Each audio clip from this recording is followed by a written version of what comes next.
No, no, no, my dear chap. Sink. Sink. S-I-N-K. Sink. No, no, no, not stink. Yes, well, now that you mention it, it does. Stink. Look here, what I'm trying to tell you is it won't drain. Yes, that's it. And I've got 50 people popping over for cocktails. Have you ever tried to get hold of a plumber in London on a Sunday afternoon? I've called dozens of them, and the blighters are either at the films or walking in the park. Hang it all, if plumbing is going to make a go of it in this country, the plumbers jolly well better get into the spirit of the thing. Well, there's just the ghost of a chance. One chap half promised to be over, but that's more than an hour ago, so there you are.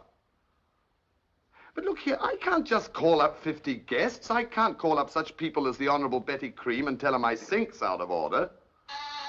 Just a moment. Congratulate me, old man. Here's the plumber now. So long.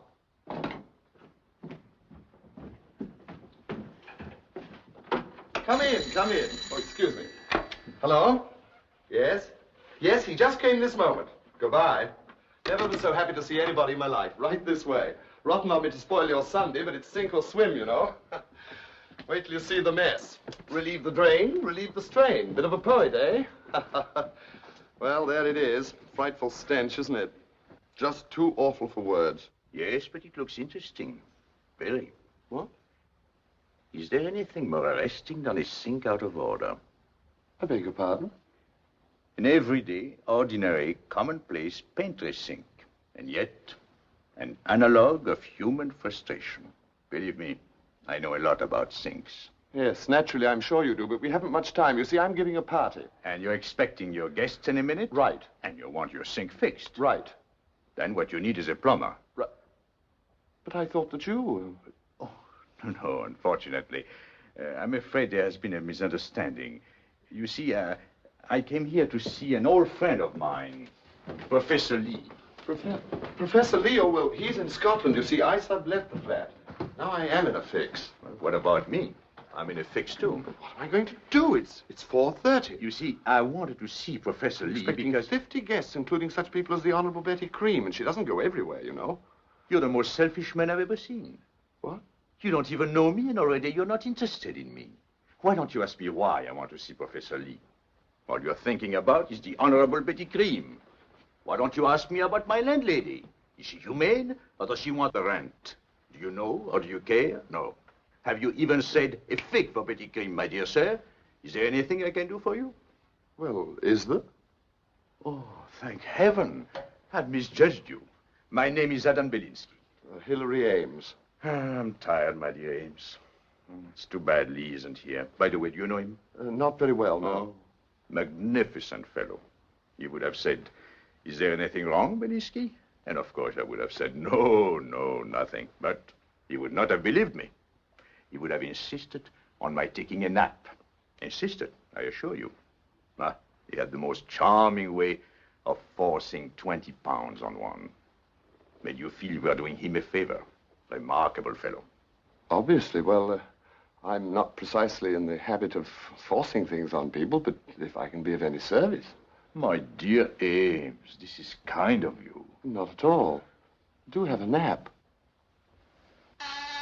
Oh, excuse me, Mr. Belinsky. This must be the plumber. Good afternoon. Good afternoon. Well, shall we have a go at it? I beg your pardon? I'm Uncle Arne's niece. Mr. Porritt, that is. I'm sorry. There must be some mistake. Mistake? Aren't you? Of course you're Mr. Ames. I could smell you a mile off. You're the gentleman who phoned. I have a wild idea that this has something to do with plumbing. Oh, you mean Porritt the plumber? Yes, of course, of course. Come in, won't you? Well, where is he? At the cemetery, clipping out Nellie's grass. Pardon? He never gets through till sunset. But when you talked about your troubles, you sounded so stopped up that I thought I'd have a fling at it myself. But look here, are you a plumber? Oh, no. But I've been around pipes and sewers and taps and things ever since I came to live with Uncle Arne. And, of course, I've watched him work. He's a good plumber. But if you ask me, much too conservative. Conservative? Though he votes Labor. But when it comes to pipes, he takes the long road. Fiddles and faddles. Turns a nut, gets a drop here and a drip there, when one good bang might turn the trick in a jiffy. Yes, and might smash the pipe to smithereens. But on the other hand, it mightn't. And when you're up against time, you have to chance it. Why don't you let me have a whack at it? Oh, no, you don't. My dear Ames, where's the gypsy in you? Where's your sense of adventure? Are you the type of man who puts on his pants before he answers the telephone? What if the thing does go wrong? Let's assume the whole place gets flooded and there is no party. You save your liquor. Is that bad?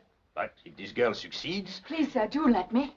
By Jove, I'll do it. Yes, I'll do it. Come on. Relieve the drain, relieve the strain, eh? Well, there it is. My fate's in your hands. My. What a congestion. It's more stopped up than you sounded. I never thought it'd be as good as this. I can't thank you enough, Mr. Ames. Oh, not at all. You know, I'm having a party. Yes, I know, but I'm not at all certain I can stay. We'll see.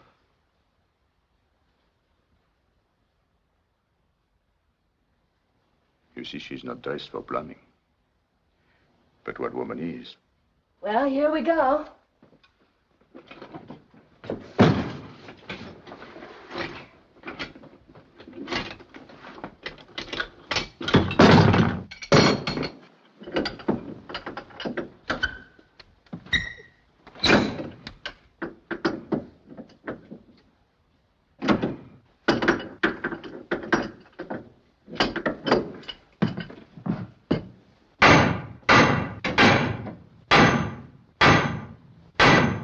Have you ever had tea at the Ritz? Tea at the Ritz? I have, last Saturday. I was lying in bed sucking oranges to tone up the system, you know. And all at once I said to myself, Cluny Brown, you've got a pound note in your stocking. Why don't you have tea at the Ritz? So I did. That's the way things come over me. Was it a good tea? Oh, it wasn't the tea, but to hear them say, this way, miss, please, miss, crumpets, miss, and holding my chair for me. You'd never have thought I was out of place. That's very interesting. You don't seem to be inhibited. Try to be more specific. What made you think you were out of place? Oh, I didn't think I was. It's Uncle Ern.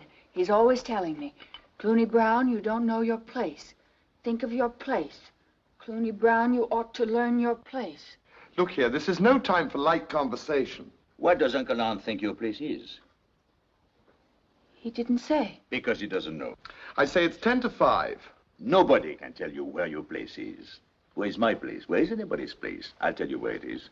Wherever you're happy, that's your place. And happiness is a matter of purely personal adjustment to your environment. You're the sole judge. In Hyde Park, for instance, some people like to feed nuts to the squirrels. But if it makes you happy to feed squirrels to the nuts, who am I to say nuts to the squirrels? Do you mind saying that all over again? In Hyde Park, for Look, instance. I beg you.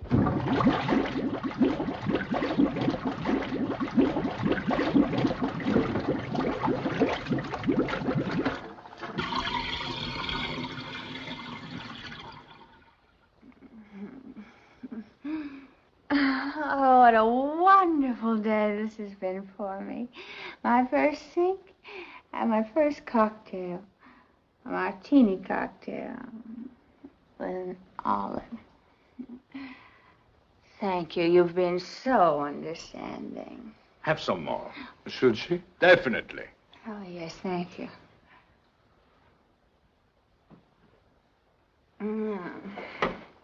I feel lovely. I can't quite describe it. I feel chirrupy. Chirrupy? I don't ever recall feeling chirrupy. I'm afraid you never will, my dear Ames. There isn't a chirrup in you. Isn't it funny? Now I feel entirely different. I know what it is. I know.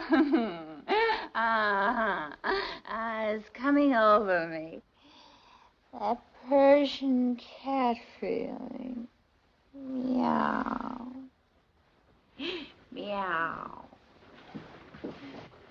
What's a Persian cat feeling?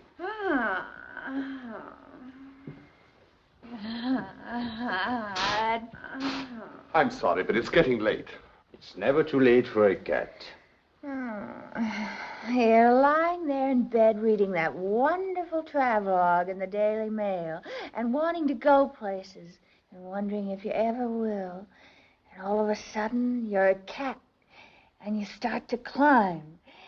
And you leap out of the window into the fog. And suddenly the fog lifts. And it isn't London, it's Baghdad. Next week I'll be in Cairo. Oh, it's so wonderful to be a cat and read the Daily Mail. Look, I implore you. Good heavens, there they are now. Please. Yes? I'm there. Oh, I feel so wonderful. So free. Cluny Brown, what are you doing here? Uncle Ern. What does this mean? What are you doing on that there couch? I've been plumbing, Uncle Ern. Just plumbing. Cluny Brown, has something happened I ought to know about? I don't think so. Lucky I found the address wrote down or I might never have looked you in the face again. I assure you, Uncle Ern. Name's Porritt. Mr. Porritt. Liquor, too. Giving strong drink to a young girl, that beats all. I've half a mind. You haven't met Mr. Ernst, the host. I've no wish to meet the individual. Oh, but Uncle Ern, these gentlemen have been so nice to me. There you go again, taking advantage of it. You don't know your place. Get your things here. You never will know your place. But Uncle Ern, what is my place? What's anybody's place? What's your place? If you want to feed nuts to the squirrels, who am I to say, do you? That settles it. You're going into service, you are. You're going to be a domestic in a decent home. Come along. Oh, by the way, I haven't paid you yet. Will this do? You can't buy me off with your £50 note. Come, Cluny Brown. Thank you, gentlemen, for everything.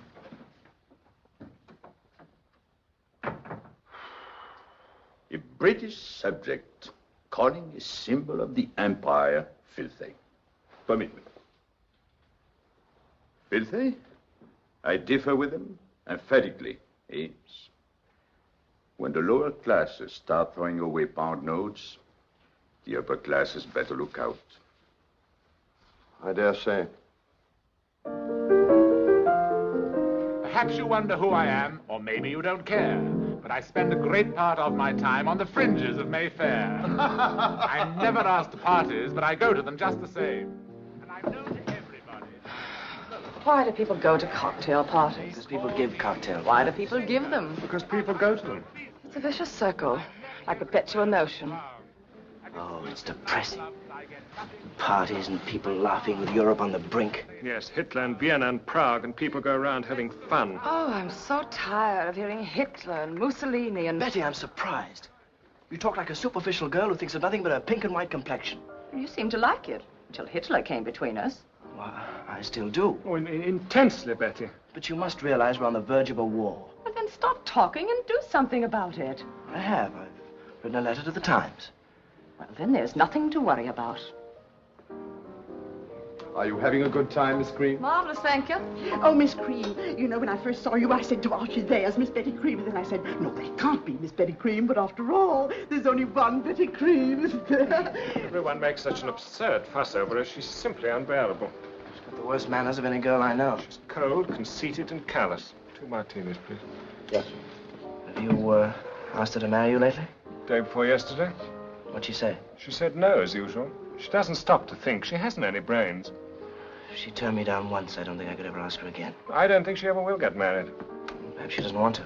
What else can she do? What's going to become of her? She's no talent. She has beauty. Well, beauty doesn't mean much. It helps. Perhaps. If you ask me, I feel sorry for the girl. I think she'll go on and on having a good time and wind up as one of those haggish females who get up charity balls. What a pity. But I've made up my mind. I shall ask her once or twice more, and then I shall wash my hands of her. Cheers. Cheers.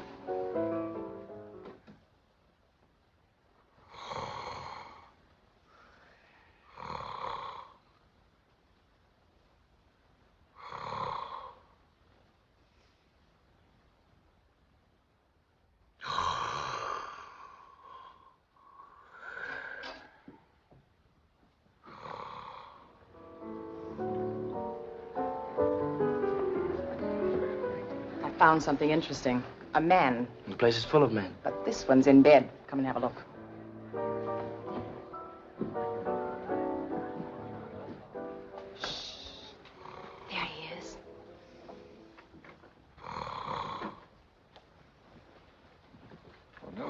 bed. He's squiffed. Good heavens. What's the matter? What is it? It's Belinsky. Not Adam Belinsky. Yes, Adam Belinsky. Is he a gangster? Don't be an idiot, Betty. He's a Czech. He's a great man. He's famous. Well, whatever for? He's a writer, professor at Prague. One of Hitler's worst enemies. That's why the Nazis are after him. He's probably just one jump ahead of them now. I wonder how he got to London. The underground, no doubt. What a man. He looks exactly like his pictures. Better, in fact. Nobler. Much nobler. More serene. And he snores. What difference does it make? He's a great liberal. For that matter, I snore myself. So do I. Well, I don't, and I'm as liberal as either of you.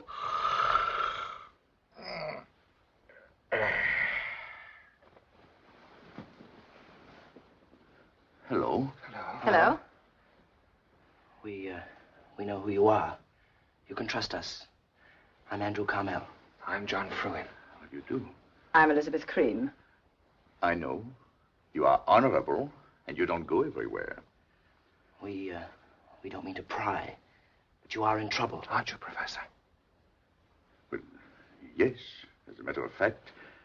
Unless a miracle happens, I'm a man without a home. Oh, that beast, that terrible beast Hitler. I wonder if I've made myself clear. Perfectly. But the time for talk is past.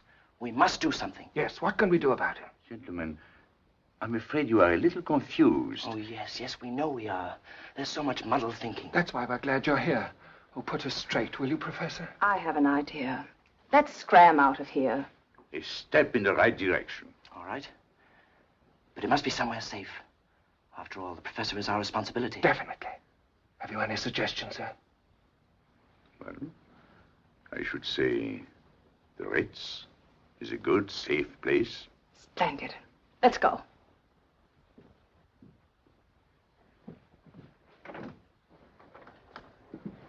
It takes a lot of nerve for a man in his position to show himself at the Ritz.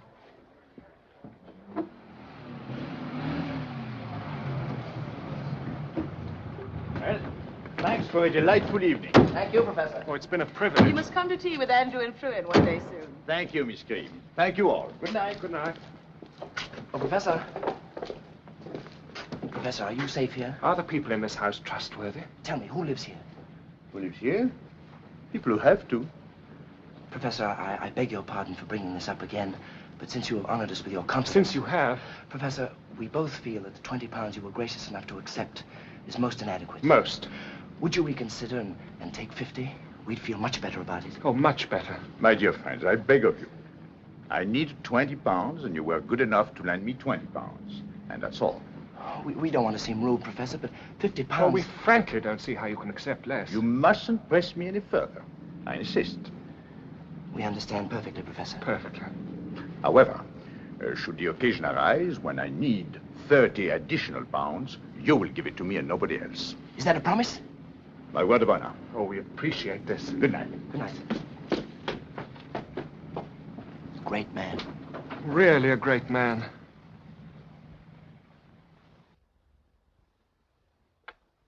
Uncle Ern, you won't have me tomorrow. No, I won't. Uncle Ern, who's going to mend your socks? Sister Addie, Who's going to answer the telephone? I'll manage it myself when I'm here and let it ring when I ain't. Now everything's settled, lass. Who are you going to talk to when you've got something on your mind? I'll just let it stay there. You won't like that, Uncle Ern. You're a man who likes to express himself. Oh, Uncle Ern, why do I have to go? It's better. You're very lucky. An untrained girl like you getting took on as a parlor maid in a nice house in the country. If I don't like it, can I come back? Not if you just don't like it. Well, what if I hate it? It's not your place to wait, Cluny Brown. What if I don't get enough to eat? They'll feed you. What if they feed me scraps? Starve me down to the bone till I look like a skeleton? Then can I come back, Uncle Ern? That's all in your head, lass.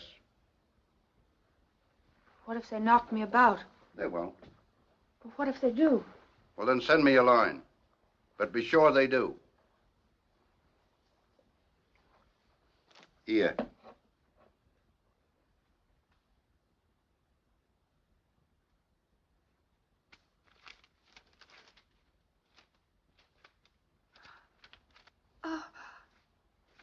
Oh, Uncle Ern, it's so nice of you to give me this.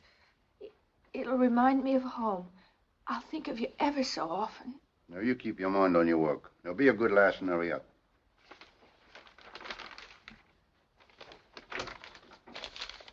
Uncle Ern. Aye? Do you know why girls leave home? Girls leave home because they're thrown out.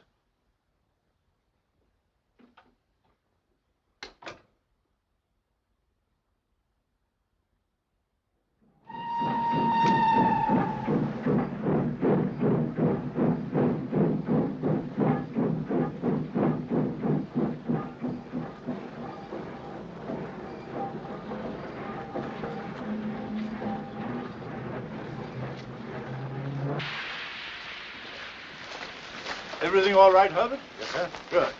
By Jove, I've never seen Roddy behave so well on a journey. Thanks to you. As a rule, he's a jolly nuisance. Oh, he's lovely. Very good of you to take care of him. Thank you for letting me. He's done me so much good. That's what I like about dogs. They make you feel so much better about yourself. Goodbye, Roddy. I'm awfully glad I met you. By Jove, he doesn't want to leave you. Well, I don't blame him either. I do wish I could see him again sometime. Well, why not? Me too, for that matter. I'm not a bad old dog myself. Oh, thank you. I'd like that. Do you hear that, Roddy? It isn't goodbye after all.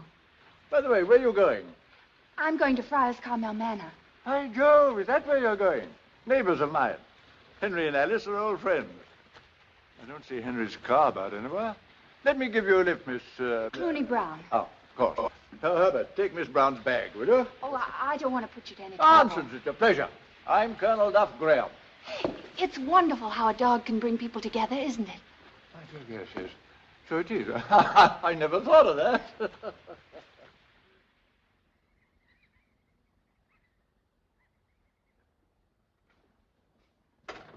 Wonder what it'd soothe old Puffy. Well, you might tell him about the gardens. Flowers are so restful. Why, Andrew. Hello, Mother. Father? Well, I say I'm awfully sorry to burst in on you like this, but it's very important. That's why I came down myself instead of telephoning. You see, I've asked a guest. Well, that's nothing to get excited about. Naturally, any friend of yours is welcome. I know, Mother, but this is a special case. I wish I could bring him down myself, but I have to stay in London, so he's coming alone tomorrow night. you mean you're sending the fella down here and you... Oh, I know it's strange, Father, but I told you it's a special case. You see, he's in danger. He won't admit it, but he ought to get out of London at once. Good heavens. What's the fella done? Oh, what hasn't he done? He's fighting for a new and better world. What for? What for? Haven't you heard of the Nazis? Oh, yes, German chaps. Always wanted to see one. Send him down by all means. Father, he isn't a Nazi. He fights the Nazis. He's a Czech. The Nazis are after him. Oh, Father, you're sitting on a volcano. Battleships and tanks won't help you. Believe me, England won't be safe until we produce our own Belinskis. What the devil are Belinskis? What the devil are Belinskis? Oh, I give up. What are Belinskis? Now, don't go all to pieces, Andrew. If England must produce Belinskis, why, we will produce Belinskis. Britain has never failed. Now, have your tea, dear.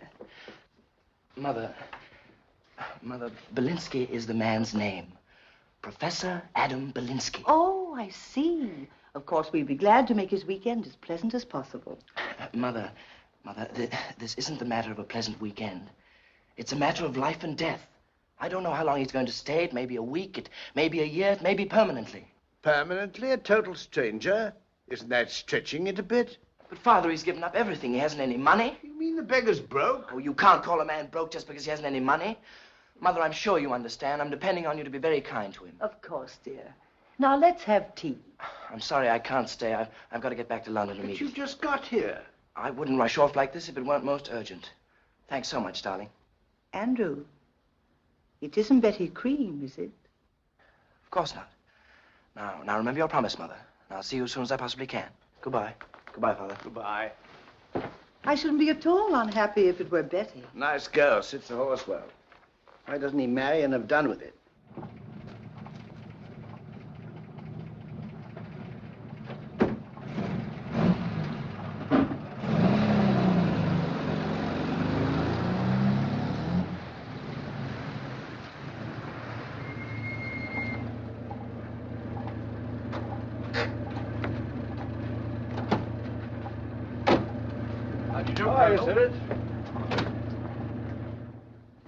Colonel Duff Graham, milady. Alice, my dear, how are you? Oh, Charles, how nice. Henry, old boy, by Jove, how fit you look. Well, well, Charles. Look whom I brought you. Roddy could hardly keep his paws off her, eh, Miss Brown? And I don't blame him either. How do you do, Miss Brown? How do you do? Well, well, this is a pleasure. Passed the new vicar on the drive over. How's he getting on? Splendid, splendid. Sits a horse well. Good. It reminds me, I've just got time for a ride before dinner. Aren't you staying for tea? No, thank you, Alice. I must be toddling along. Spoiling for a sharp canter out to London. Now, Miss Brown, don't stay away too long. I shall be waiting for you. I want to see a bit of her too, you know. And so does Roddy, eh? Cheerio. Thank you for everything. Oh, no. Pleasure, pleasure.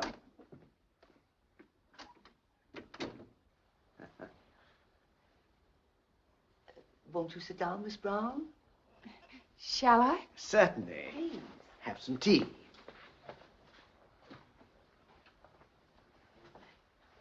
This is very kind of you.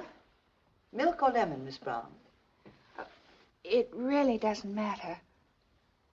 Then shall we say lemon? Well, I usually take milk, but I'll try lemon. Milk by all means. Sugar? Oh, I don't think so. Are you quite sure? Well, if you don't mind, 4, please. Try a crumpet. Oh, thank you.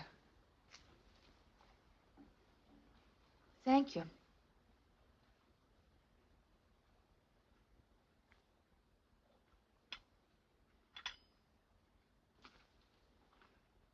You know, I didn't think it'd be anything like this.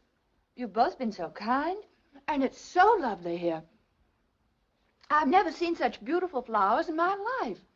It's just like a park. Hear that, Alice? She works in it from morning till night. It's her empire. Maybe someday you'll let me help you in the garden. Of course, my dear. I'm so glad you like my flowers. You're so much nicer than I thought. In fact, I didn't think you'd be nice at all. To think I was afraid you might starve me. Instead, here I am having tea with milk and 4 lumps and crumpets. May I have another? Good heavens, have them all. Oh, thanks. I'm not that hungry, but I appreciate the offer. You won't be sorry having me here. I'm going to do everything to please you, I promise you. Even some extra things. How's your plumbing? Plumbing? There's nothing wrong with our plumbing, is there, Alice? I almost wish one of your pipes leaked. I could fix it. You mean to tell me young girls go in for plumbing nowadays? It's great fun, and it does everybody so much good. By George, when I was a young man, we never even discussed plumbing. As a matter of fact, we didn't have any. Tell me, Miss Brown. Everybody calls me Cluny. Tell me, I suppose you've known Colonel Duff Graham a long time. Oh, no, we just met on the train. But I feel as if I've known him ever so long. I'm going to have a puppy. You're going to have what? A puppy from the Colonel. Jupiter. He says it's the first time he's ever given one of Roddy's away. I hope you won't mind. I promise I won't let it interfere with my work. Your work? Yes, work. I'm Cluny Brown. Miss Postgate sent me. Didn't you expect me? I'm the parlor maid. Oh, you're the new maid, I see. Oh. You thought I was somebody else, didn't you? I'm sorry. Have I done something wrong? No. If anyone's been wrong, it's us. Nobody's done anything wrong. We've enjoyed seeing you, and we hope you'll be happy here and stay a long time. Thank you.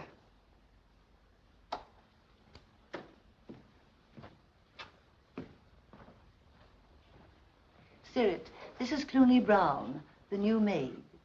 Now sit down, my dear, and finish your tea. Sit down, my dear.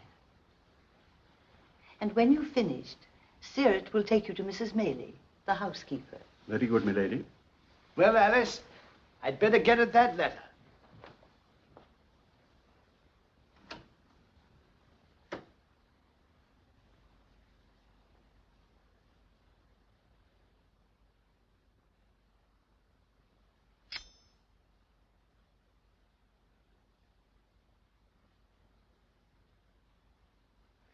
They're so nice, aren't they?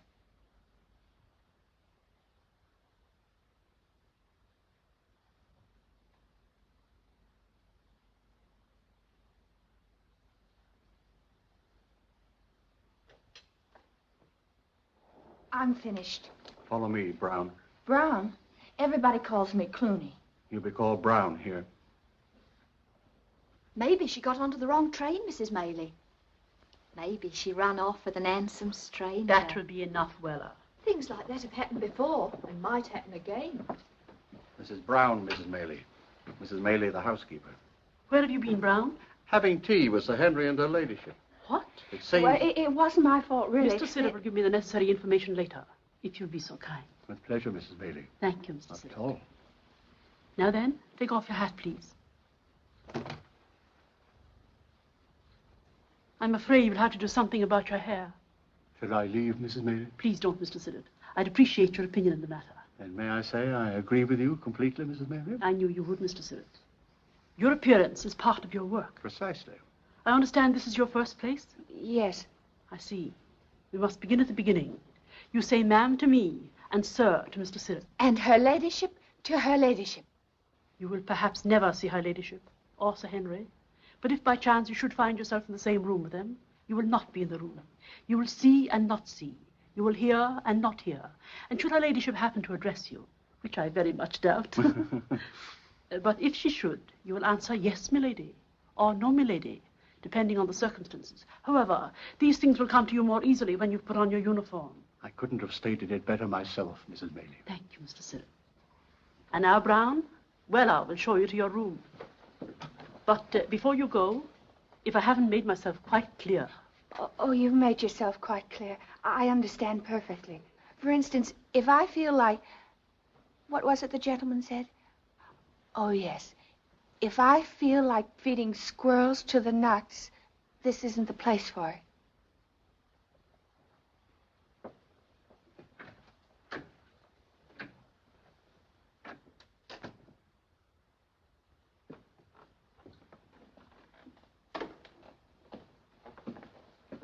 The professor will be down immediately. I say, Sirrett, what's the fellow's name again? It is hard to remember. So many foreigners do have foreign names, don't they?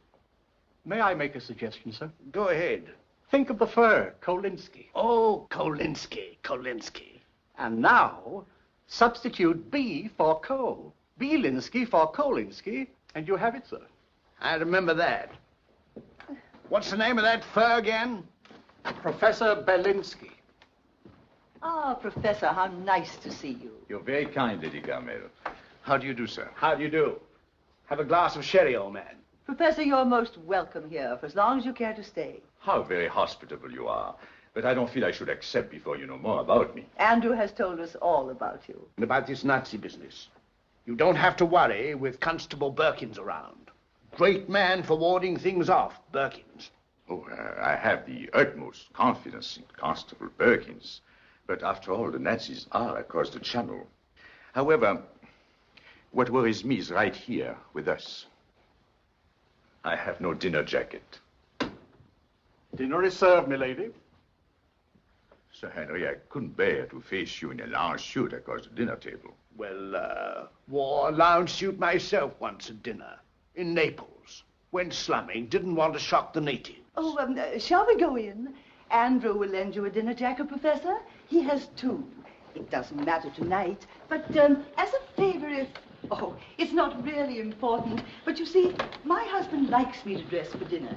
But if you didn't dress, he couldn't. And if he couldn't, then of course I wouldn't. How simple and charming you make everything.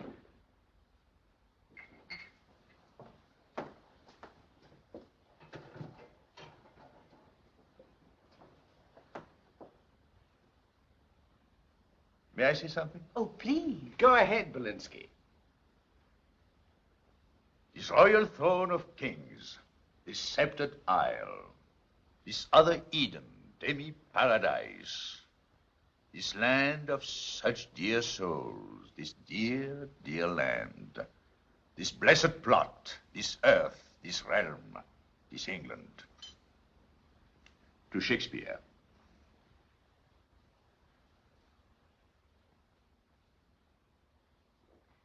how well you speak English, Professor. Rolls right out of him. English is the universal tongue. That's what I call clear thinking. As a young man, my dear parents sent me on a tour around the world. I left speaking English, came back speaking English, never spoke a word of anything else the whole time. English is my husband's hobby. Yes, my husband enjoyed traveling. You know I didn't, darling. I went to St. Petersburg and saw the Tsar. I went to Constantinople and saw the Sultan. And when I got home, I took a good look at the first London bobby I saw and thanked my stars. If a man has a home, he should stick to it. Now, I'm a natural cosmopolitan. If one never gets out of one's own country, one becomes quite pot-bound. Personally, I should like to spend several months abroad.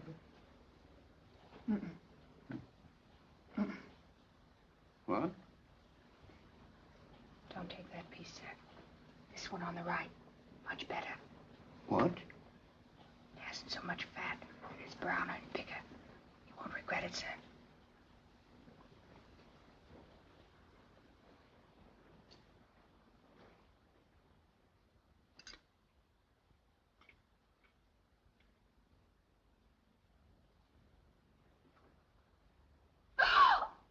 Nuts to the squirrels!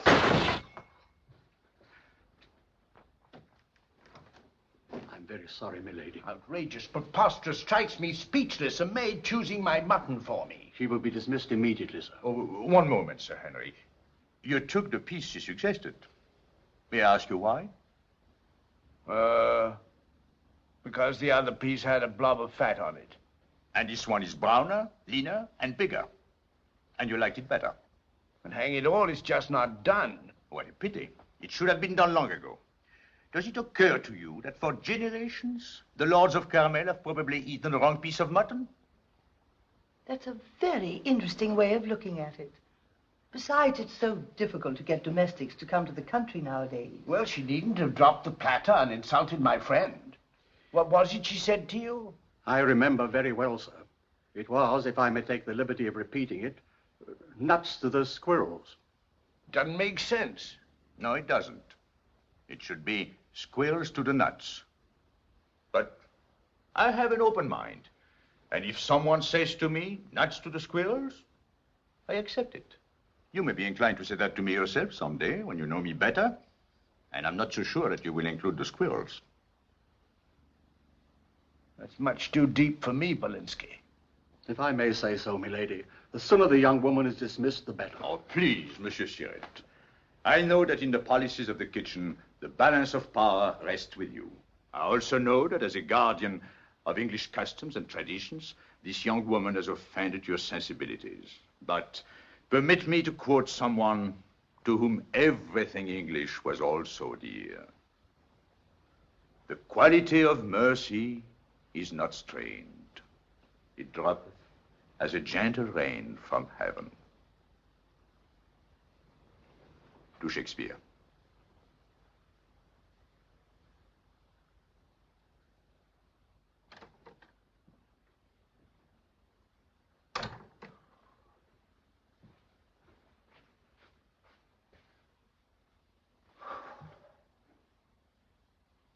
I've never seen my husband so stimulated. Well, he's a very stimulating man himself. Yes, he is. I hope you'll be comfortable. Sirt will valet you. Dear Lady Carmel, I have so little to offer a valet. Well, would you mind letting Sirt? So as not to hurt his feelings. Very well. I have two suits. This and Ando's dinner jacket. They're both at Sierra's disposal. Thank you. I hope you sleep well, Professor. Oh, by the way, there's a nightingale under your window. Oh, you should not have gone to so much trouble. Good night, Professor. Good night, Lady Carmel. Dear Uncle Hahn, I served my first dinner tonight. Mutton. Oh, Uncle Hahn.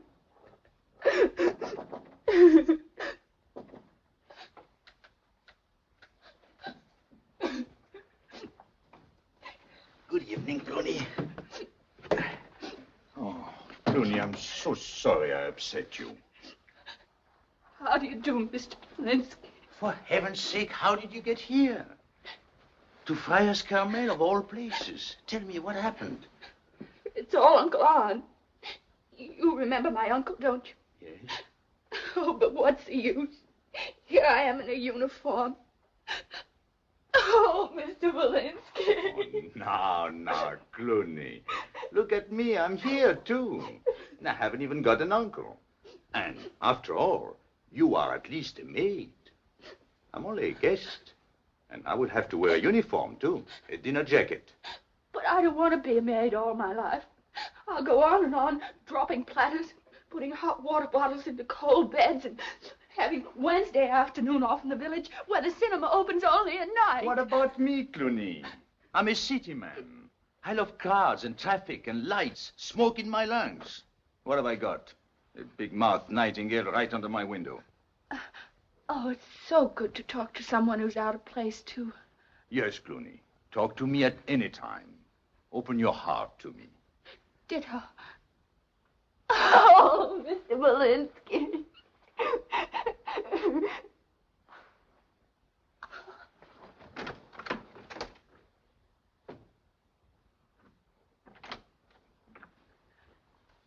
Please forgive me, Mr. Belinsky. I don't know what came over me. It isn't as if you were my type. Believe me, you aren't. I'm sure I'm not.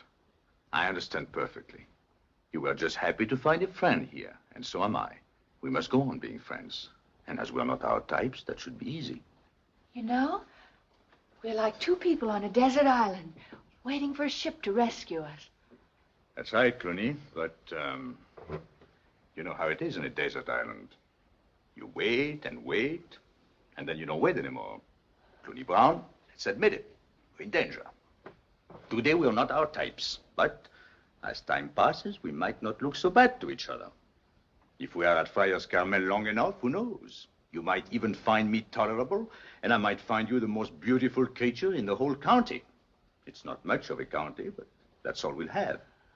Oh, no, that must never happen, Mr. Belinsky. You must never become a victim of my circumstances, and if you should ever seem romantic to me, don't hesitate. Just kick me. Yes, let's kick each other. It's a pact. I feel so safe. Good. Well, I think I better go now. Why don't you use the stairs? Excellent idea. I can't thank you enough. Oh, I feel so much better. Have a good night's sleep, Cluny. I think I will. How lucky that we met in that flat. I wish I were back there right now. I wish I could roll up my sleeves and roll down my stockings and unloosen the joint. Bang, bang, bang. Well, I think I'll go to my room now and let the nightingale bang me to sleep. Good night, Cluny. Good night.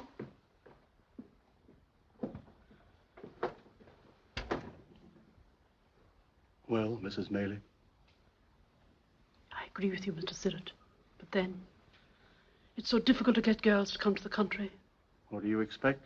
A maid without references, and a foreigner who isn't even in the diplomatic service.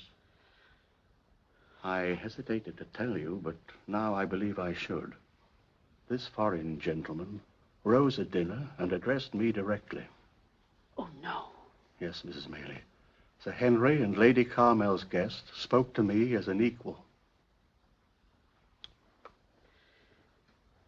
Good night, Mr. Sirrett. Good night, Mrs. Maley.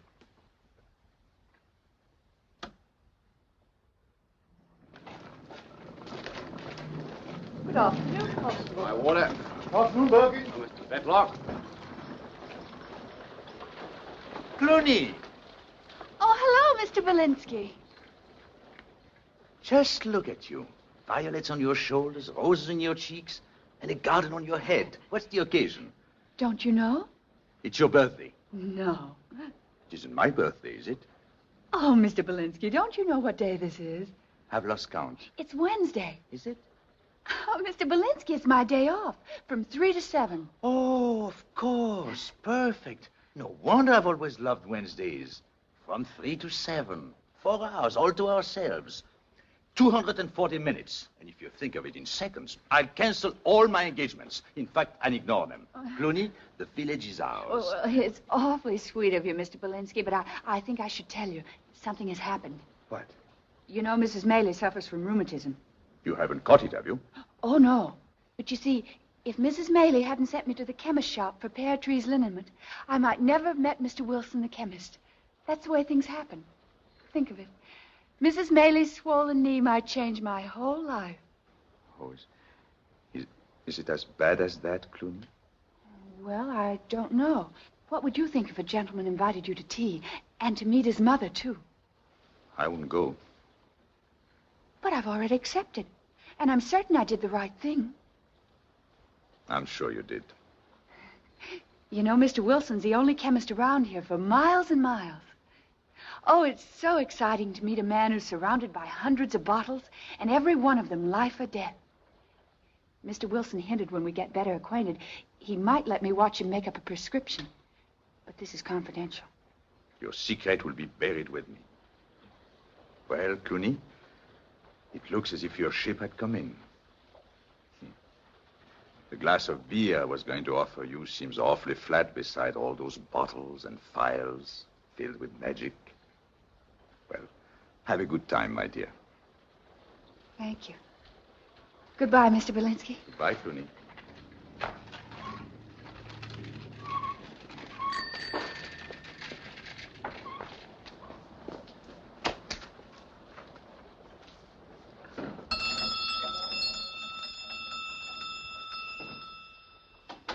Now, let us repeat it once again, Mrs. Watkins. Tilt Master Richard's head back and squeeze one drop of the astringent into each nostril 3 times a day. Miss Brown? You're sure his nose will stop running, Mr. Wilson? Mrs. Watkins, it may interest you to know that after the use of 1 bottle of my nasal bath, the Marquis of Rockamere, a distinguished speaker, was for the first time clearly understood when he addressed the House of Lords last week. 2 shillings, please. Thank you, Mr. Wilson. Come, Richard.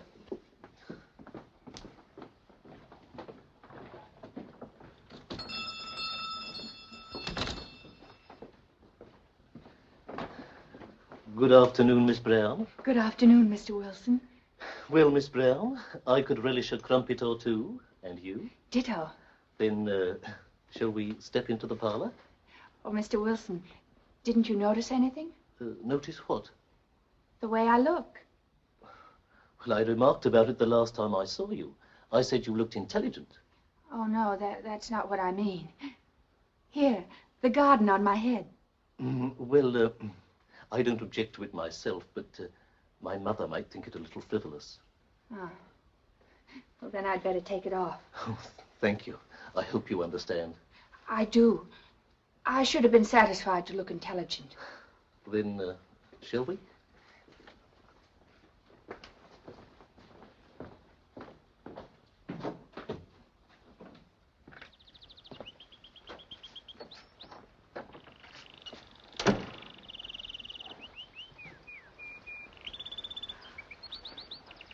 Oh, what an elegant room. Well, it's not Buckingham Palace, but it's Wilson's little castle. You might enjoy looking at this picture, Miss Brown. It's painted by hand. Poor little sheep. It hasn't much future, has it? Just mutton. And where would England be without it? If I was a sheep, I should be proud to serve the Empire. Now, Miss Brown, would you like to know where you are? Yes, I would. Then let us have a glance at the map of our valley. Just look at that. Are they battle flags? Well, not exactly a battle, Miss Brown, but a victory nevertheless. This is where I was born. And this is where we are at this very moment. And this is where I intend to remain for the rest of my life. Here in this very house. Oh, you have everything so perfectly planned. But what if the house burns down? Oh, I've considered that too. It won't. I've taken every precaution. You may have noticed the lightning rod on the roof, Moulton's Imperial Pinpoint, the very best. And if I should ever be blessed with little Wilsons, I should expect Mrs. Wilson to keep matches away from them. That isn't asking too much, is it?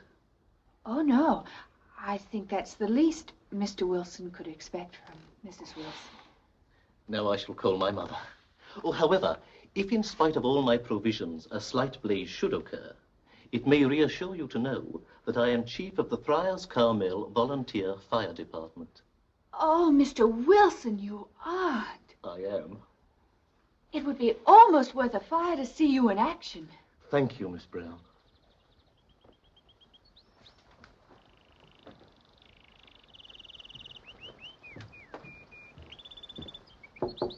Mother? Mother?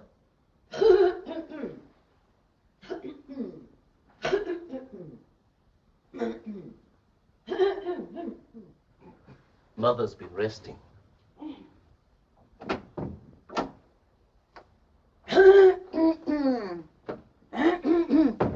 Mother, I want you to meet our guest.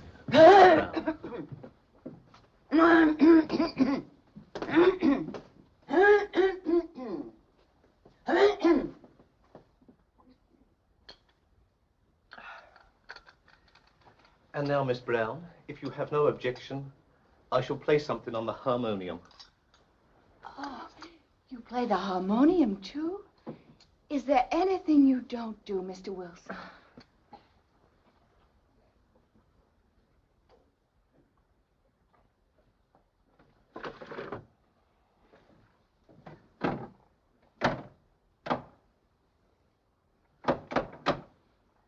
You have your choice. Sweet Alice, Ben Bolt, or Flow Gently, Sweet Afton. Oh, they're both so beautiful. I wish you'd decide for me, Mr. Wilson. Then shall we say Sweet Alice, and maybe Sweet Afton as an encore? Ready, Miss Brown?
Oh, a client. I'm awfully glad you finished the song before the bell rang. I should have finished it in any case. You think I'm going out to attend to the client at once, don't you? Well, aren't you? No. No, indeed. It is the privilege of a successful establishment to keep the client on edge. He's so grateful when you do arrive. I'm glad you're so responsive to music, Miss Brown. When you were playing, it did something to me. I saw you in your fireman's hat, climbing up a steep ladder and saving a child. It was all so beautiful and brave. Thank you, Miss Brown. Oh, I remember now. I have a client, haven't I? Excuse me.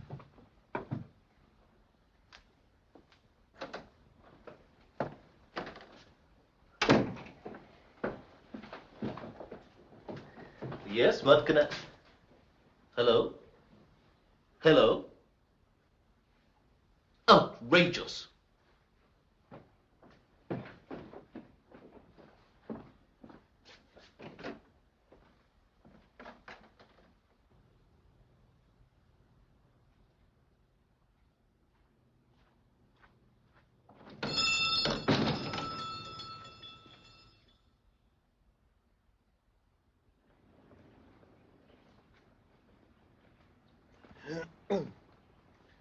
Mother's taken a great liking to you.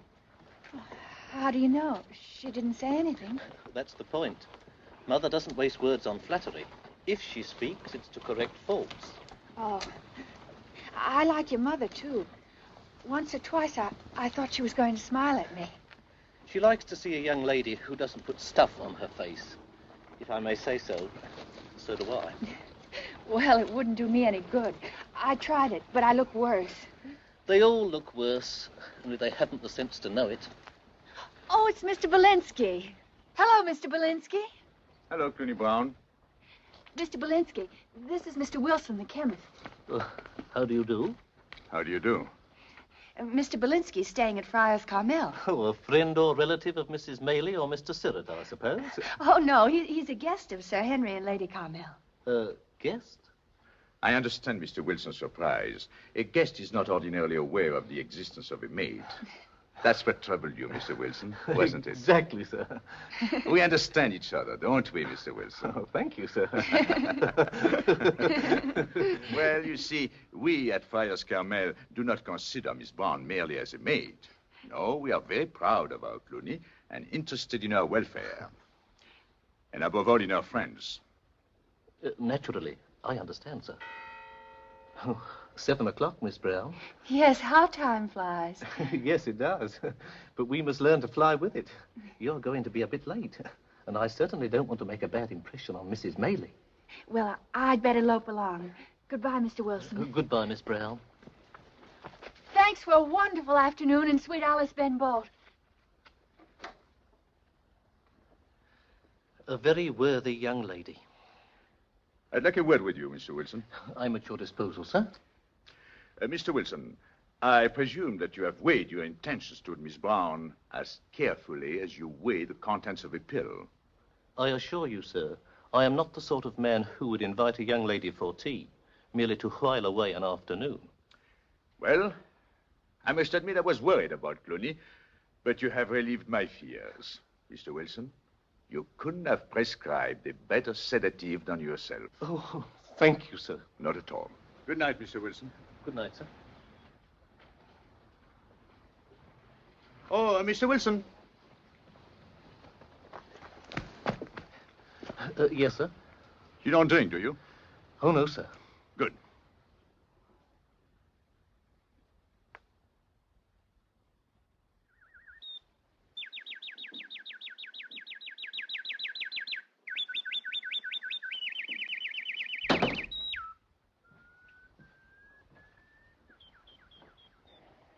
Sit down, Cluny. Now, look here, Cluny. I know we have a pact. Now, let me tell you something about pacts. Pacts are made for 2 reasons. 1, to be kept. 2, to be broken. Now, I don't say let's break our pact. But on the other hand, I'm not suggesting that we keep it. Hello, Cluny. Hello, Mr. Belinsky. I came as soon as I could. Sit down, Cluny. How do you like Mr. Wilson? Do you still think my ship has arrived? Look here, Cluny. Out there is an ocean. And on the ocean is a boat, braving the storm and battling the billows. That's not Mr. Wilson. But in a quiet harbor, there is a freighter. Its engine is turned off. No smoke comes out of its funnel. Nothing could ever budge it. Neither wind nor wave. That's Mr. Wilson. Oh, I'm so glad you like him. Do you know, Mr. Belinsky, when I sat in his parlor and everything cozy and peaceful and so homey, and Mr. Wilson playing the harmonium, I got all choked up. For the first time, I really felt what it must be like to have a place. And then his mother started to snore. You like that? Oh, not just the snoring, but because she was a mother. You see, I'm an orphan, and I've never heard my mother snore. But you're happy now. That's all that matters. Oh, Mr. Belinsky, it's so selfish of me to talk only about myself. But I'm sure someday your ship will come in, too. Don't worry about me. If it doesn't come, I'm a good swimmer. Oh, I almost forgot your hot water bottle. But I'm sure you won't need it on a warm night like this. Yes, I'm afraid I do. I feel a little chilly. It may get colder before the night is over. Thank you, Cluny. Thank you, Mr. Walensky. Good night. Good night.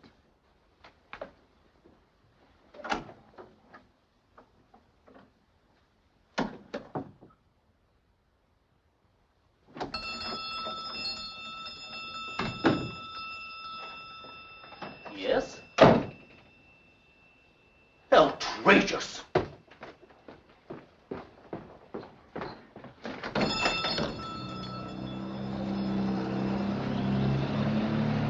Good morning, sir. Good morning, Wilson.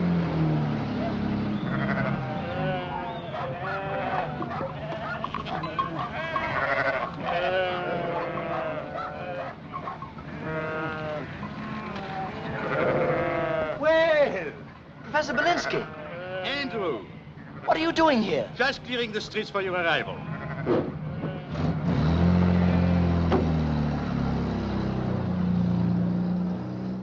Well, I'm glad to see you, Andrew. How are you? Better now that I'm out of London. How is Betty Cream? I never want to hear that woman's name again. She isn't worth a man's time or energy. No woman is. They're all impossible, harebrained, self-centered, insensitive, idiotic. By George, the first woman that comes near me, well, they better stay away from me if they know what's good for them. And that's my last word. You're right, Andrew. Women are no good. Except as women. By Jove, you've said something, Professor.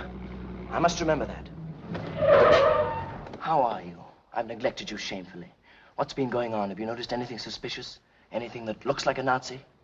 Well, there is one particular cow, a brindle, who gave me a nasty look once or twice. That's Belinsky for you, tossing it over your shoulder like that. But I won't let you. You may not value your life, but I do. I have nothing else on my mind now. I can devote my undivided attention to you from now on. Frankly, Professor, I'm going to be a pest, and someday the world will thank me for it. Andrew, I thank you for it right now.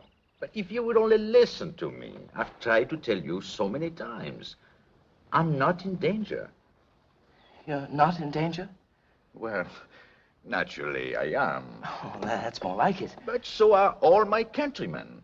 So are all Englishmen. You, your father, the whole world. Yes, of course, but everyone is not Adam Belinsky. You're in special danger. Oh, Andrew, you're so good to me. I wish I were.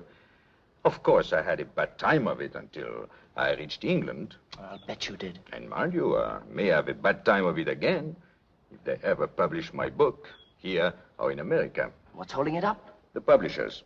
The cads. So you see, there is a lull as far as danger is concerned.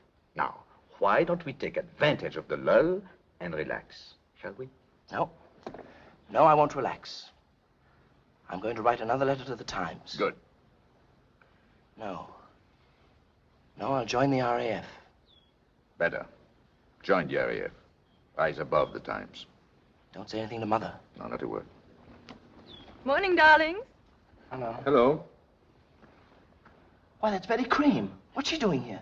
She came this morning for the weekend. Why didn't you tell me? What do you care? You're through with women. Betty!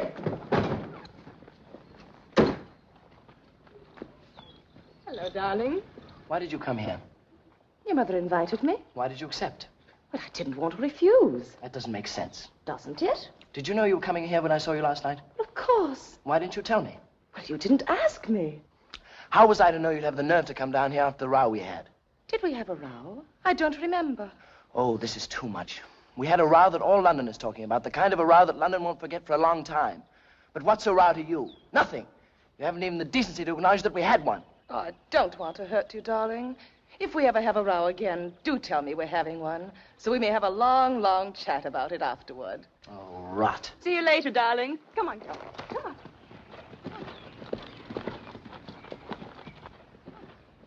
That's letting her have it, old boy. Well, she asked for it. Think of it, one day some man's going to marry her. Decent chap, probably. Poor devil. There's only one thing I can say for her. She sits a horse well. Hang it.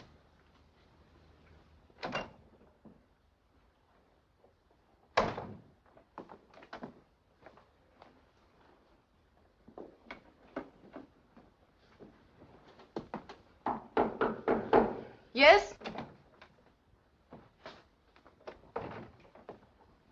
How much did I lose at backgammon this morning? £3.6, wasn't it? I think so. It is. £1, £1.10, £2, £3, 1, 2, 3, 4, 5, 6. Nice fellow, this Andrew. Oh, I see. You came to tell me all about Andrew. No, I came to talk to you about Cluny Brown. Cluny Brown? I suppose you never even noticed her. Ought I? Let me ask you something. Who do you think unpacked your 3 suitcases, 2 hat boxes, 1 overnight case? Who put away your golf bag, your tennis rackets? Elves? Gnomes? Midgets? I see. Cluny Brown. Well, as a matter of fact, I was just about to ring for her to help me off with my boots. Oh, I'll do it. As I remember, this Cluny is a sweet little thing. Bit talkative. Did she say anything about me? Oh, I'm sure she did, Professor. But then she talked about everything. Miss Green, you have the most charming way of tossing bouquets, just as if they were bricks. I like you. And you do sit a horse well, hang it. Shall we get back to Cluny Brown? Oh, all right. Well, you see, Miss Brown wants the evening off to attend a birthday celebration. How exciting. Now, here's the situation as it stands. Mrs. Mayley and Mr. Siret are willing to excuse her from serving dinner. Well, then everything's settled, isn't it? Not quite. Remember, Miss Brown is also your personal maid. Now, the question arises, Miss Cream. Can you get in and out of your clothes without breaking your neck? That I don't know. Try it, will you? My little lamb, my sweet. And if you should break your pretty little neck, just yell Belinsky. And if you promise not to come, Miss Brown may have the whole night off. Thank you, Miss Cream. A pleasure, Mr. Belinsky. Oh, Cluny, the evening is yours. Oh, Mr. Belinsky, you are a friend. You see, it's not only Mrs. Wilson's birthday, but things have sort of been happening. Why, Cluny? Yes, they have. Mr. Wilson has spoken to his mother about me. Oh, I'm sure she approved of you. Well, anyhow, she didn't say no. Well, that's very encouraging.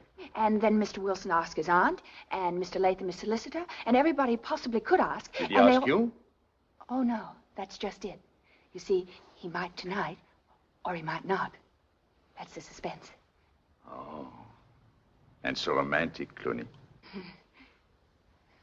Mr. Belinsky, oh, no, I can't tell you. What? Well, you're not keeping secrets from me, are you? Well, all right, then. I had a dream last night. But don't tell Mr. Wilson. Does he forbid you to dream? Forbid? How could... Oh, no. But you see, Mr. Wilson's so sensible. And I don't think he'd object to dreams as long as they were sensible. But I dreamed about you. Cluny, you did? Mm-hmm. You don't know how wonderful you looked in a fez. And how you rode that black Arabian stallion. Whee! You just burned up the sands. And you swooped me up off the desert and sat me right in front of you in the saddle. My, did we sit a horse well. Tell me, Cluny, did I take you to my tent? You were taking me somewhere. But I remembered our pack just in time and kicked myself. And took the kick right out of the dream. Mr. Belinsky, do you wish I'd gone to your tent? No, Cluny. You did the right thing. I have no tent. Not in the desert, nor anywhere. Well, you better run along now. Good luck. Same to you.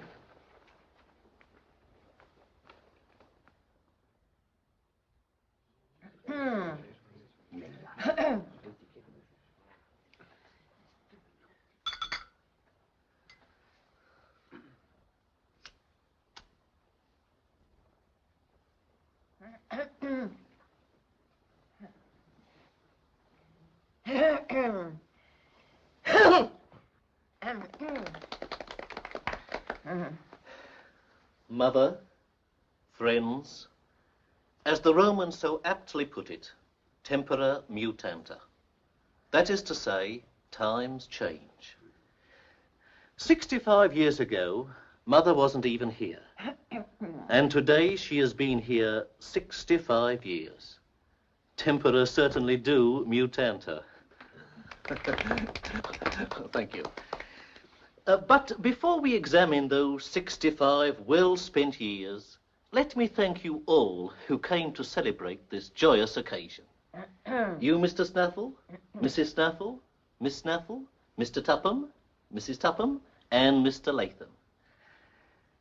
Perhaps you noticed that I am guilty of an omission. But when you hear later what I have to say, or better, to announce, concerning a young lady not too far away, I am sure you will agree that sometimes an omission is an admission. I didn't do it. It's the plumbing. I just turned on the tap.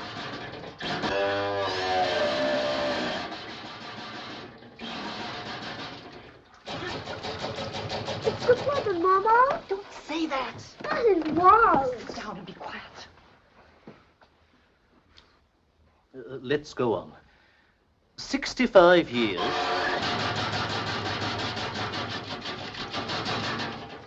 65 years of useful service. I can fix it. I beg your pardon. Some of you might not know it, but I'm a plumber's niece. Just give me a hammer and a wrench and I'll show you. I'll get it, Miss Cluny. I know where they are. Miss Cluny, I wish you wouldn't. Oh, there's nothing to it. It won't take more than 5 minutes. And then nothing will interrupt your announcement. I might not cook the best tripe and onions in England, but whoever gets me won't have to worry about his plumbing. Here you are, Miss Cluny. It's a joint. A couple of bangs might do it. If not, we'll try something else.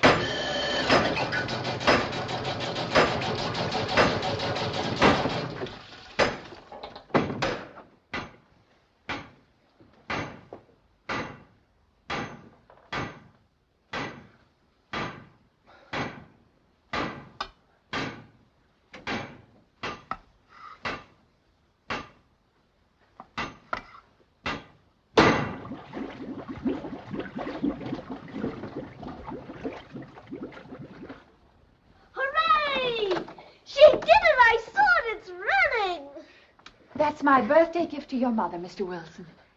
Mrs. Wilson,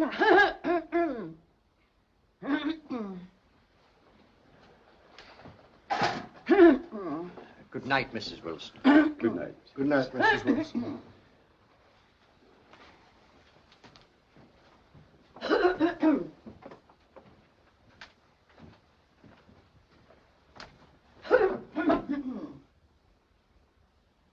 Mother, what?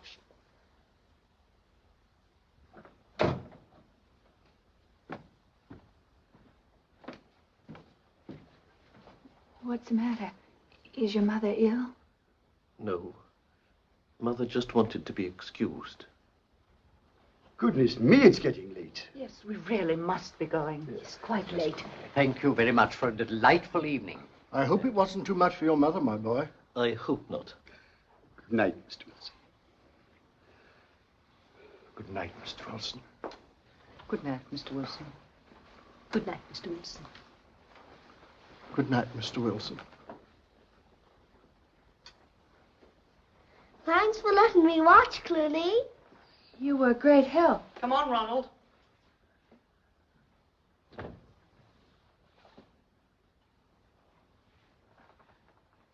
Did I do something wrong? I wish I hadn't seen what I saw. Well, I was only trying to help.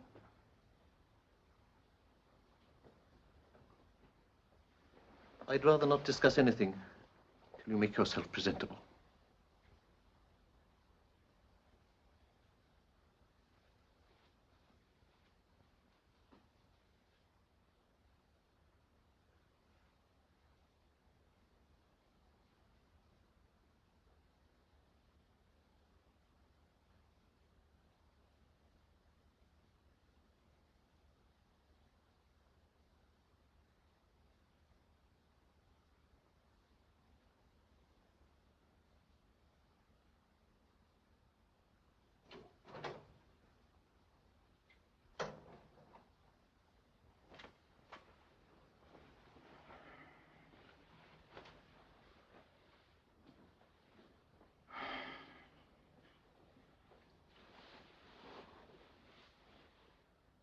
What does one do with a woman like you? One feels like a fool and gets out. In a hurry, Professor. A good beating. That's what I ought to do. Give you a good beating. Sounds very tempting. But unfortunately, I've been brought up to resist temptation. Now, will you take your primitive instincts out of my room? Or shall I scream?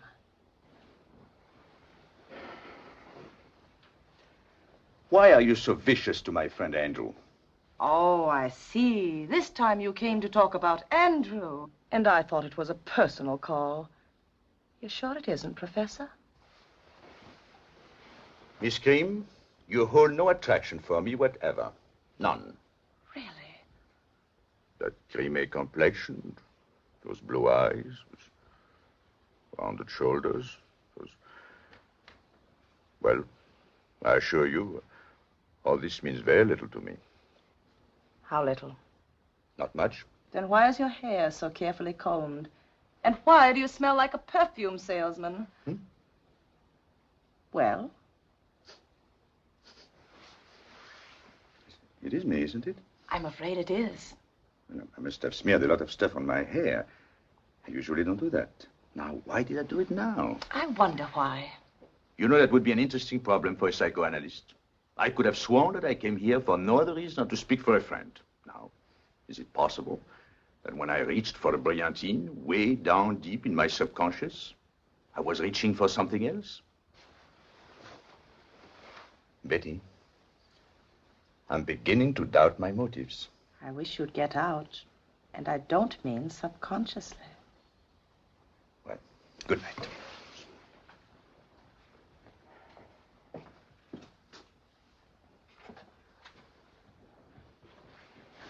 Betty, why are you so nasty to Andrew? I'll scream. Why should you, Betty? Wake up the whole house, distress everybody. Can't you ever think of anybody but yourself? Doesn't it occur to you that you could make someone else happy?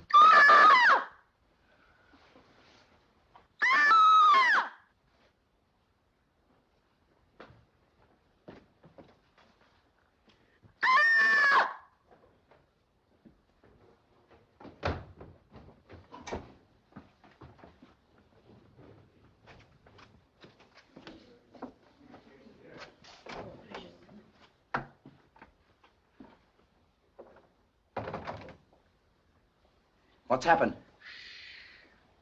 Sirit, Maylie, you needn't wait. Good night. Good night, Good night, milady. I want to know what happened.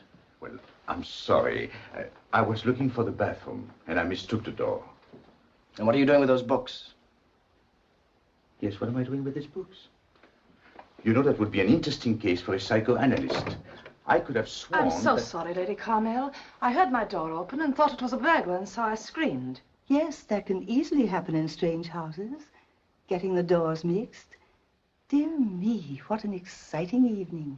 Good night again, Professor. Good night, Lady Carmel. My profoundest regrets. Good night, Andrew. Andrew, I want you to promise me to go right to bed. Please. Very well, Mother. Good night. May I come in, my dear? Of course, Lady Carmel.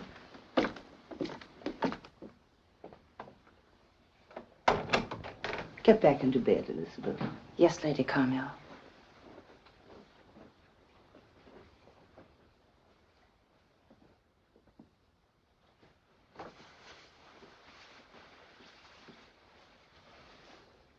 You know, my dear, you ought to get married. Do you think so, Lady Carmel? Quite definitely, my dear. Yes, Lady Carmel.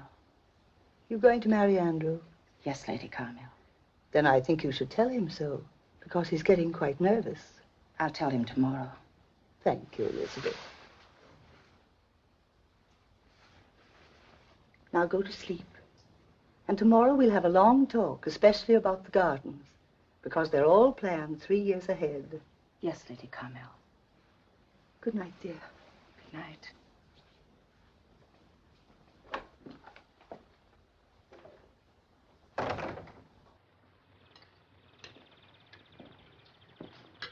Oh, there you are. I want a word with you, Belinsky.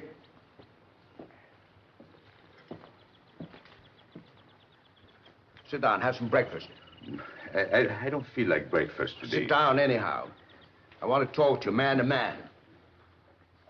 You seen Andrew this morning? No. You're in for a surprise. He'll bowl you over. Really? Belinsky, he's not a boy anymore. Two-fisted man, overnight. Scared the wind out of me. You're the kindest people in the world. Did you know who did it? That fellow you're running away from. What fellow? You know that fellow, what's his name, Hitler. Good heavens. What else happened last night? Was war declared? No. But Andrew thinks it will be. That's why he barged into my room this morning and said, I'm joining the RAF. And don't make a fuss, I made up my mind. Never talked to me like that before. Oh, the RAF. Well, I think I'll have some breakfast. I say, this talk about war is all poppycock, isn't it? Oh, Sir Henry. I know Hitler. Oh, yes, he's written a book, hasn't he? Yes. Big success, isn't it? Very big. Well, what more does he want? Why doesn't he lie down and keep quiet? Well, if you really want to know, Sir Henry, read the book. Sort of an outdoor book, isn't it? What's it called? Oh, yes. My Camp. Yes. It's a kind of an outdoor book. The old German idea of sport. Not your kind of sport. Sir Henry, there will be war. It's inevitable. Well, then I'm glad Andrew's joining up. We commoners have never shirked our duty. No Englishman has or ever will. We'll see this thing through. We'll show that blighter. It's good to see you angry, Sir Henry. Stay angry, and everything will be all right.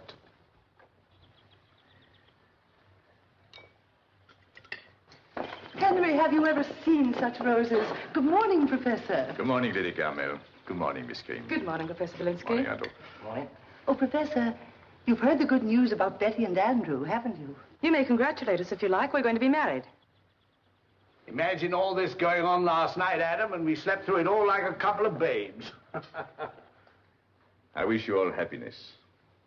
You're both very lucky. Thank you, Professor. Well, I'm glad this happened while I'm still here. Lady Carmel, I was going to look for you. I'm leaving. What? Who's leaving? I am, Sir Henry. I know it's rather sudden, but I must get back to London.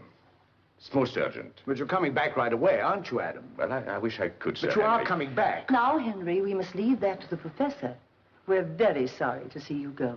So am I, Lady Carmel. But hang it all. Took me quite some time to learn to say Belinsky. And now that I can say it... No, Adam, this is beastly selfish of you.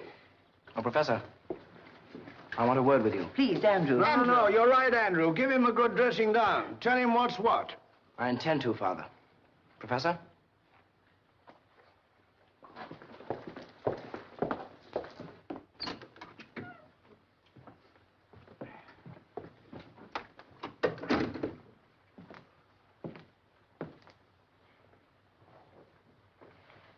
You weren't looking for the bathroom door last night, Professor. You don't believe it, eh? I didn't believe it last night, and I don't believe it now. I don't believe it either. But, Andrew, if I should tell you that I went into Miss Cream's room last night... In a dressing gown? Your dressing gown? That doesn't matter. All right. Forget the dressing gown. I won't. Dressing gown or no dressing gown, if I should tell you that I went into Miss Cream's room last night to talk about you, would you believe that? Would you? No. But I did. Professor. Yes, my friend. Professor, I have great respect for you as a writer, as a philosopher, as a man of principle. Thank you. But I'm going to knock you down. Sorry. So am I. Well, let's get it over with. Sooner the better.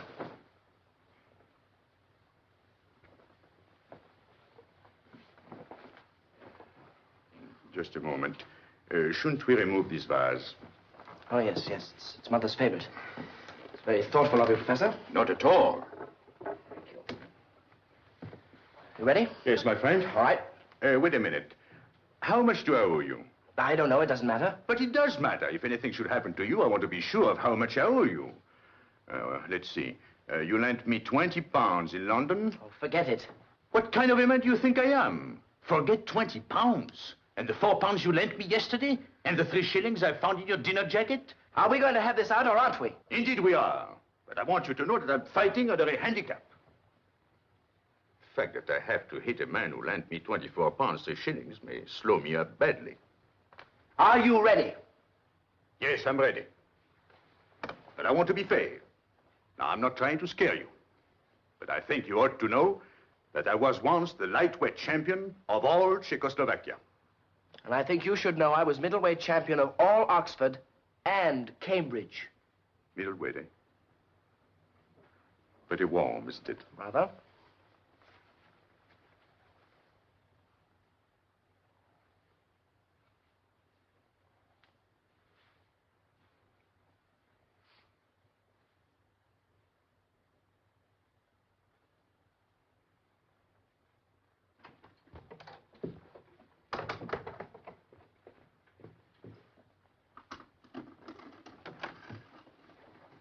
Andrew?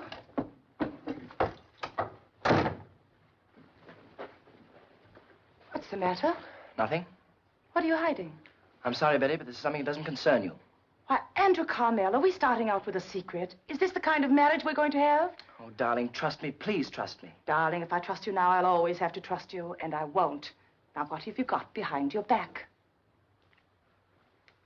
I suppose you think it's rather foolish of me to lend the professor £50. Foolish? Give him £100, 200, 300. Oh, now, wait a minute. I'm very fond of the professor, but after all, walking into your room like that... Oh, thank heaven he did. If I hadn't screamed last night, we wouldn't be engaged today. You always behave so well, I might have died an old maid.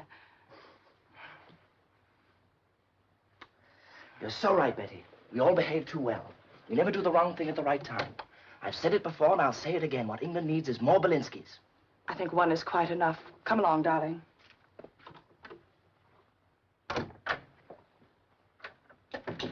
Brown feels worse. She said it's gone into her stomach now.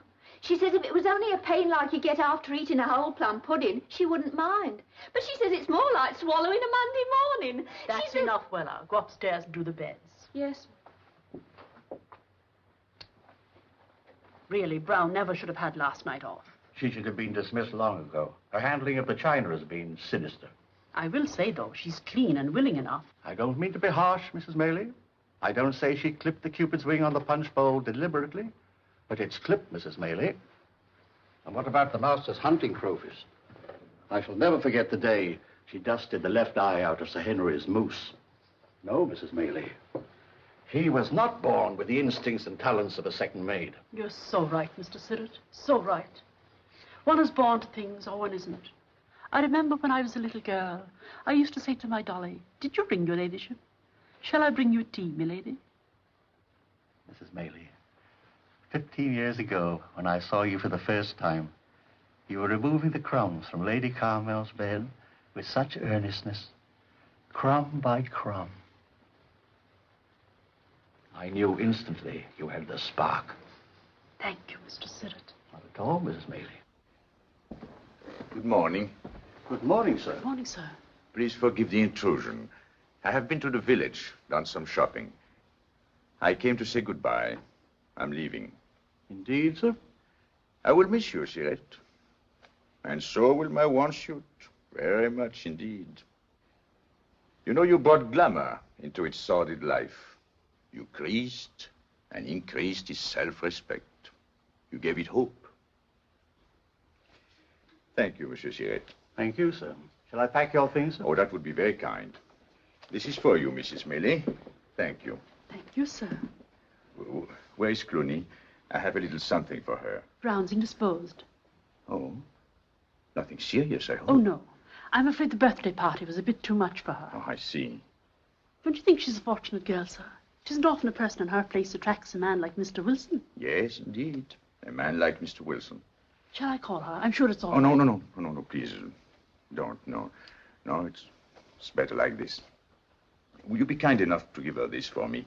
And tell her, please, that I'm so happy her ship has come in. And that I wish her bon voyage with all my heart. Bon voyage.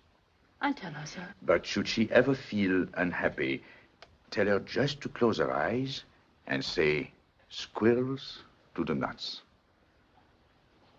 You will remember that, Mrs. Mary, won't you? If she's ever unhappy, she's to close her eyes and say, "Nuts to the squirrel." Oh, no. Squirrels to the nuts. Squirrels to the nuts. Very good, sir. Goodbye, Mrs. Maylie. Goodbye, sir. Goodbye, Lady Carmel. Goodbye. Goodbye. Goodbye, Professor. Goodbye, Andrew. Goodbye, Professor. Goodbye, sir. Goodbye. Now look here, Adam. We're going to write each other, aren't we? Certainly. None of your puny hello and how are you letters, but something solid, not under 5 pages. Something you can get your teeth into. Definitely, Sir Henry. Oh, Adam, what's your address? Oh, just Belinsky, London. You might add general delivery. They know me there. I remember that. Bye. Bye.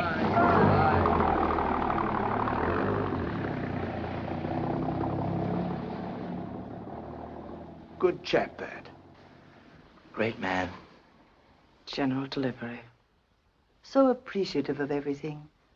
How he loved the nightingale under his window. Mr. Belinsky! Mr. Belinsky! Where's Mr. Belinsky? He's just gone. Oh, I didn't have a chance to say goodbye to him. Just look what he gave me. Black stockings, silk stockings. The feet are silk and so's the top. Mr. Belinsky! Mr. Belinsky!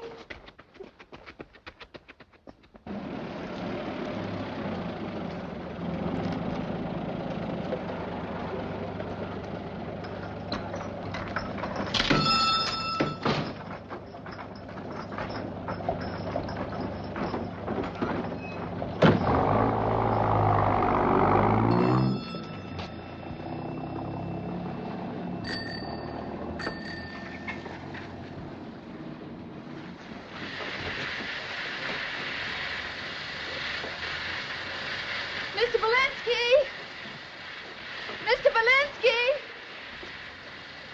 Cluny! Oh, Mr. Belinsky, I want to thank you. They're beautiful. Why didn't you say goodbye to me? You know, we might never see each other again. Yes, I know, Cluny. It's kind of awful to think of. Yes, it is awful. But how is Mr. Wilson? Oh, he's better. Was he sick? No, he was upset about his mother. What's the matter with her? She was upset about me. Mr. Belinsky, I disgraced myself last night. Everybody thought so. Mr. Snaffle, and especially Mr. Latham. What did you do, Cluny? Well, you know what plumbing does to me. Just can't keep my hands off it. And I didn't last night. Oh, I don't blame Mr. Wilson. You know, Mr. Belinsky, men just don't marry plumbers. Mr. Wilson had a long talk with me afterwards. He told me what he thought of me.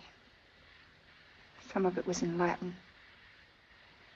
He said, with his standing in the community, he cannot afford a wife who is subject to impulses, either to pipes or to himself. That was when he banged on the table. Now, you'd believe everything is over between us, wouldn't you? Well, it isn't. Mr. Wilson is a very generous man. He's going to ask his mother to give me another chance. That's very kind, isn't it? No one could expect more. So if everything turns out all right, I might still be Mrs. Jonathan Wilson. That is, if I don't behave foolishly again. And I won't. I'm certainly going to watch myself.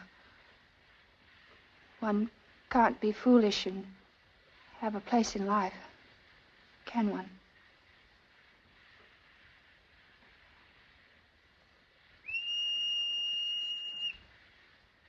Get in. Get in.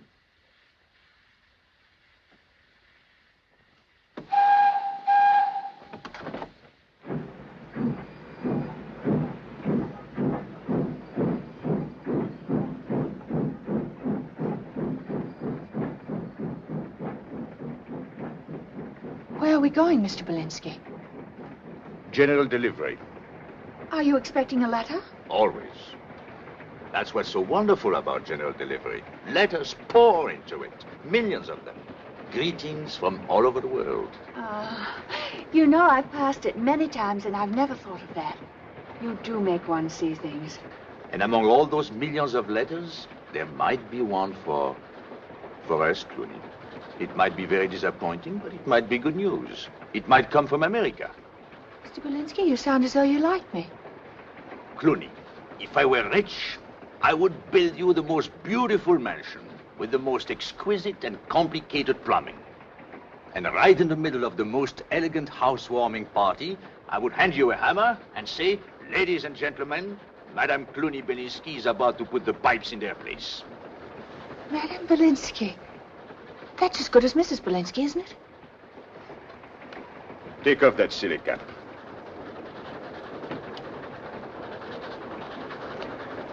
Take off that apron.